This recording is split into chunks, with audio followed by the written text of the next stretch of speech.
For removing the clutch pedal, first I took the brake pedal, clutch pedal springs off. Then I took a nut up here off, which is a bolt over here.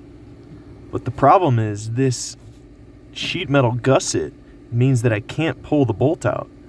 So this whole unit that the clutch pedal, brake pedal go on, I have to lift up into the engine bay so that I can slide out this bolt, take the clutch pedal off, slide the bolt back in. In the engine bay, I took this plate off with 4 screws. And then this whole bracket has 4 bolts on each side. This wasn't bad, this wasn't bad. This one is difficult because it's so close to where this gusset is rolled over for the bracket. You can't get a socket on there, so you have to get a normal wrench and go 1/6 of a turn at a time. But when you come over here, this bolt has the same problem, except there's hardly any access here. So that was very difficult. That was like a 32nd of a turn at a time with the wrench to get that out. This is some of the worst access I've ever seen for getting bolts out on this car. These are also more difficult on this side because they're all up against here.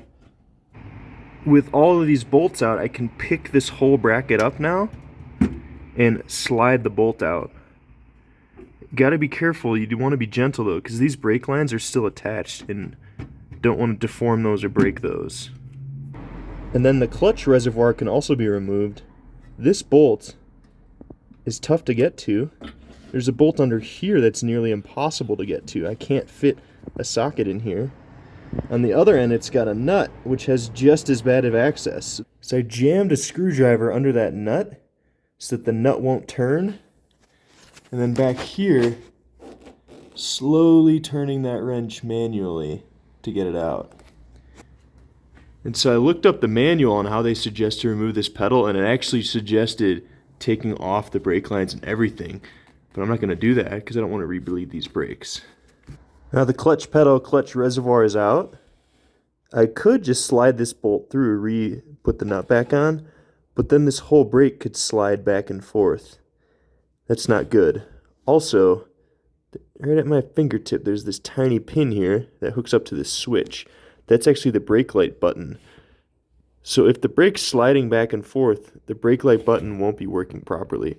So what I need to do is machine a bushing spacer that's going to be exactly the same inner diameter and width that the clutch pedal had, so that this is properly located.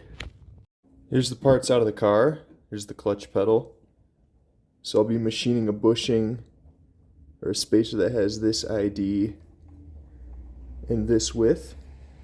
There's actually looks like a brass bushing pressed in here. I could knock that out and put that in place, but I could sell this whole clutch pedal, so I'm just going to leave that as is and make my own part.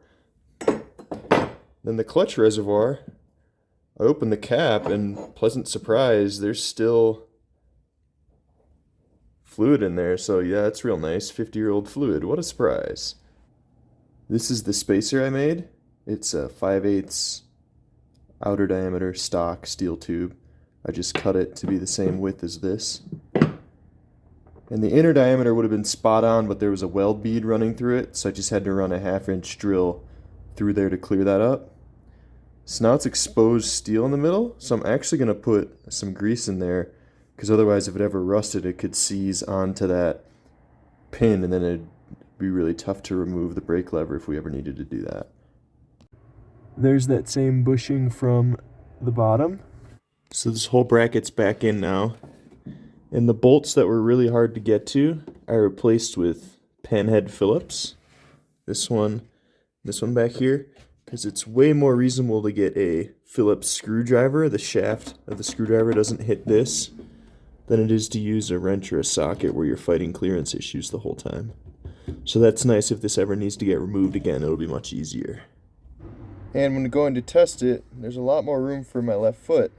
When I press on the gas on my right foot, my left foot's not right. I can actually block.